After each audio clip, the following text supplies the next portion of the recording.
জুজু, আমার নাম জয় চাকমা।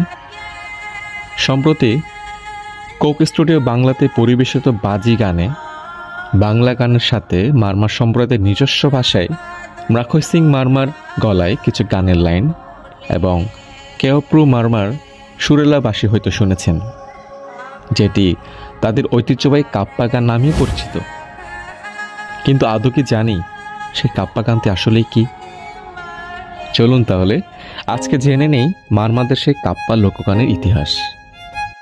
কাপ্পা শব্দের অর্থ দীর্ঘ আখ্যানভিত্তিক লোকগান বা পদ্য, যেখানে রাজবংশের ইতিহাস, বুদ্ধের জীবন কাহিনী, প্রেম, বিরহ, জীবন সংগ্রাম কিংবা মহাকাব্য সুরের মাধ্যমে পরিবেশিত হতো। এটি মৌখিক ঐতিহ্য হিসেবে প্রজন্ম থেকে প্রজন্মে প্রচলিত হয়েছে। মারমার লোক সংস্কৃতিতে চাগায়ং, সাকরাং, লঙ্গা ও লুংদি এর মতো বিভিন্ন ধারার গানের মধ্যে কাপ্পা সঙ্গীত গুরুত্বপূর্ণ একটি শাখা। একসময় মারমা সমাজে কাপ্পা অত্যন্ত জনপ্রিয় ও গুরুত্বপূর্ণ সঙ্গীতধারা হিসেবে বিবেচিত হলেও সময়ের বিবর্তনে একবিংশ শতাব্দীতে এসে এই সঙ্গীতের প্রচলন বেশ বিলুপ্তির পথে। সাধারণত গ্রামীণ জীবনে কাপ্পা গাওয়া হতো বিশেষ বিশেষ সময়, সাংগ্রায়, জুম চাষ অথবা ধান কাটার সময় সমবেত মানুষরা একসাথে কাপ্পা গাইতেন।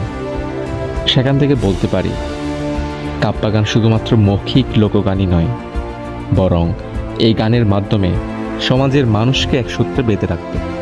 দক্ষ লোকশিল্পীরা এটি বাঁশি, ঢোল ও অন্যান্য বাদ্যযন্ত্রের সাথে লোকগানগুলো পরিবেশন করতেন। গানের ভঙ্গি দৃঢ়, সুরেলা ও আখ্যান ভিত্তিক। এই যেন কথা ও সুরের মাধ্যমে গল্প উপস্থাপন। বিলুপ্তির পথে বিংশ শতাব্দীর প্রবীণ শিল্পীরাই যেন এর শেষ রক্ষক।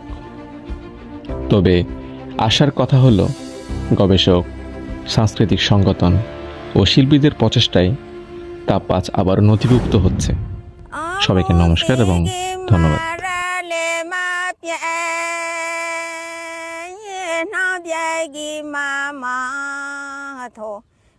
Krapa do makra rong mole